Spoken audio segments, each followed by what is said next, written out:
Middle ഈസ്റ്റിൽ ഇന്നലെ രാവിലെ മുതൽ വെടിയും പുകയുമാണ്. പറഞ്ഞു വരുന്നത് ഇസ്രായേൽ ഇറാൻ സംഘർഷത്തെക്കുറിച്ചാണ്.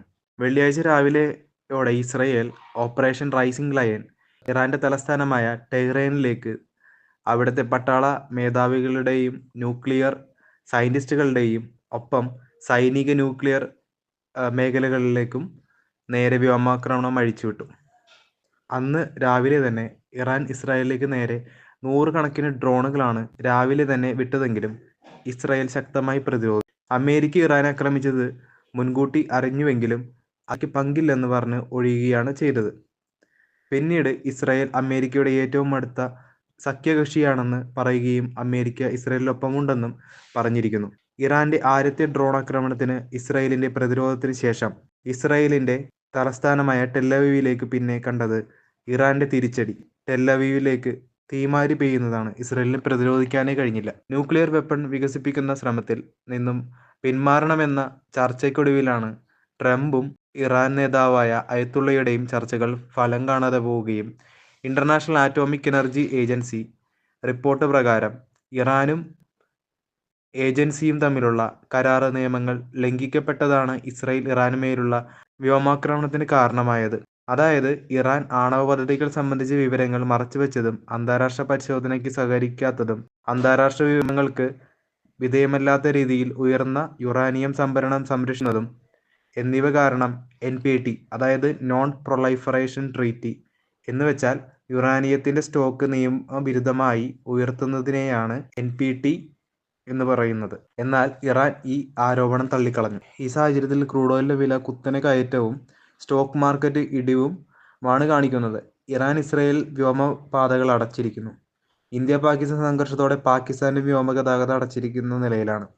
ഇനി ഇന്ത്യൻ ഫ്ലൈറ്റുകൾക്ക് പാകിസ്ഥാൻ ഇറാൻ വ്യോമപാത ഉപയോഗിക്കാൻ പറ്റാത്ത സാഹചര്യമാണ് ആസന്നമായിരിക്കുന്നത്. ഇനി യുദ്ധം മുറുകുകയാണെങ്കിൽ ഇസ്രായേലിന്റെ അയൽരാജ്യങ്ങളായ ജോർദാൻ, ലെബനൻ തുടങ്ങിയ രാജ്യങ്ങളുടെ വ്യോമഗതാഗതത്തെയും ബാധിക്കും. 1950-79കളിൽ ഇസ്രായേൽ ഇറാനുമായി നല്ലൊരു നയതന്ത്ര ബന്ധമുണ്ടായിരുന്നു. ഇസ്രായേലിനെ ഒരു രാജ്യമായി മിഡിൽ ഈസ്റ്റ് രാജ്യങ്ങളിൽ 1950-ൽ ആദ്യമായി അംഗീകരിച്ച രാജ്യങ്ങളിൽ ഒരു രാജ്യം ഇറാനായിരുന്നു. ഇറാൻ ഇസ്രായേലിന് എണ്ണ കൊടുത്തപ്പോൾ ഇസ്രായേൽ ഇറാന് സൈനികായുധങ്ങളും ഇന്റലിജൻസ് വിവരങ്ങളും കൈമാറി.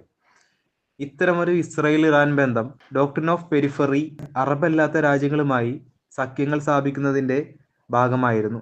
പ്രധാനമായും അറബ് വിരുദ്ധതയെ പ്രതിരോധിക്കുകയായിരുന്നു ഇത്തരം ഡോക്ട്രിൻസിന്റെ ഉദ്ദേശം. 1979-ൽ ഇറാനിയൻ വിപ്ലവം പൊട്ടിപ്പുറപ്പെട്ടതോടെ അയത്തുള്ള ഖമേനിയുടെ അധികാരത്തിൽ ഇസ്ലാമിക് റിപ്പബ്ലിക് രൂപം കൊണ്ടു. 1979-ലെ ഇസ്ലാമിക് റവല്യൂഷൻ ഇസ്രായേൽ ഇറാൻ ബന്ധത്തിന്റെ ടേണിംഗ് പോയിന്റായി മാറുകയായിരുന്നു. അയത്തുള്ള ഇസ്രായേലിനെ ഇസ്ലാമിന്റെ ശത്രുവായി പ്രഖ്യാപിച്ചു. അങ്ങനെ ജൂതവിരുദ്ധത ഇറാനിലുണ്ടായി വർദ്ധിക്കുകയും ചെയ്തു.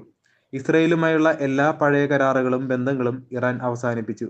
അങ്ങനെ പാലസ്തീൻ മുതൽ മറ്റ് അറബ് ഗ്രൂപ്പുകളുമായി ചേർന്ന് ഇസ്രായേലിനെ തകർക്കുവാനുള്ള പദ്ധതികൾ മെനയാൻ തുടങ്ങി. എന്നാൽ 1980-88-ൽ ഇറാൻ ഇറാഖ് യുദ്ധത്തിൽ ഇസ്രായേൽ തങ്ങളുടെ സൈനിക സഹായങ്ങളും ഇന്റലിജൻസ് വിവരങ്ങളും കൊടുത്ത് സദാം ഹുസൈന്റെ നേതൃത്വത്തിലുള്ള ഇറാഖിനെ നേരിടാൻ ഇറാനെ സഹായിച്ചു. 1991 ഗൾഫ് യുദ്ധത്തിനെ തുടർന്ന് ഇറാൻ ഇസ്രായേൽ ബന്ധത്തിൽ വിള്ളലുകളും വീണു. ഇറാന് ആണവായുധം സ്വന്തമാക്കുന്നതിനെക്കുറിച്ചാണ് ഇസ്രായേലിലെ പ്രധാന പ്രശ്നം. സ്വന്തമാക്കിയാൽ ഒന്നില്ലെങ്കിൽ ഇറാൻ അല്ലെങ്കിൽ ഇറാന്റെ പ്രോക്സികളായ ഹിസ്ബുള്ള, ഹമാസ്, ഹൂത്തീസ്, ISIS തുടങ്ങിയ തീവ്രവാദികളും ജൂതവിരുദ്ധരും ഇസ്രായേലിന്റെ മേൽ വർഷിക്കുമെന്ന് ഇസ്രായേലിന് നല്ലപോലെ അറിയാം. അതുകൊണ്ട് തന്നെയാണ് UN-ന്റെ NPT-യുടെ കടമകൾ മീറ്റ് ചെയ്യുന്നതിൽ നിന്നും ഇറാന് പരാജയപ്പെട്ടപ്പോൾ ഇസ്രായേൽ ഇറാന്റെ ആണവായുധ സൈറ്റുകൾ നോക്കി ആക്രമിച്ചത്. ആണവായുധത്തിൽ നിന്നും പിന്മാറിയില്ലെങ്കിൽ ഇനിയും ആക്രമണം തുടങ്ങുമെന്ന് ഇസ്രായേൽ.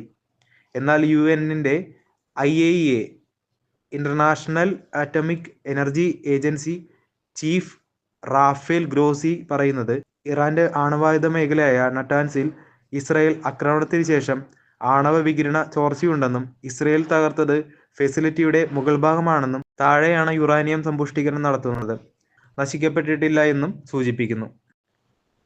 ഇറാൻ യുറാനിയം സമ്പുഷ്ടീകരണം 60% എത്തി നിൽക്കുന്നു. 90% അടുക്കുന്നതോടെ ആയുധ ഗ്രേഡിലേക്ക് മാറ്റാവുന്നത്, അതായത് ആണവായുധം എന്നുള്ള ഗ്രേഡിലേക്കാണ് മാറ്റപ്പെടുന്നത്.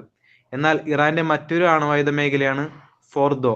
അത് സ്ഥിതി ചെയ്യുന്നത് മലകൾക്കുള്ളിലാണ്. അതുകൊണ്ട് തന്നെ അവിടം ഇസ്രായേലിന് മിസൈൽ കൊണ്ട് തകർക്കാൻ പറ്റില്ലെന്നാണ് പറയപ്പെടുന്നത്. തുടർന്ന് ഈ സാഹചര്യത്തിൽ ലോകരാജ്യങ്ങളിലെ ഇടപെടലുകൾ എങ്ങനെയൊക്കെ ഈ ഒരു സംഘർഷം കുറക്കുമെന്നും നമുക്ക് അടുത്ത വീഡിയോയിൽ കാണാം.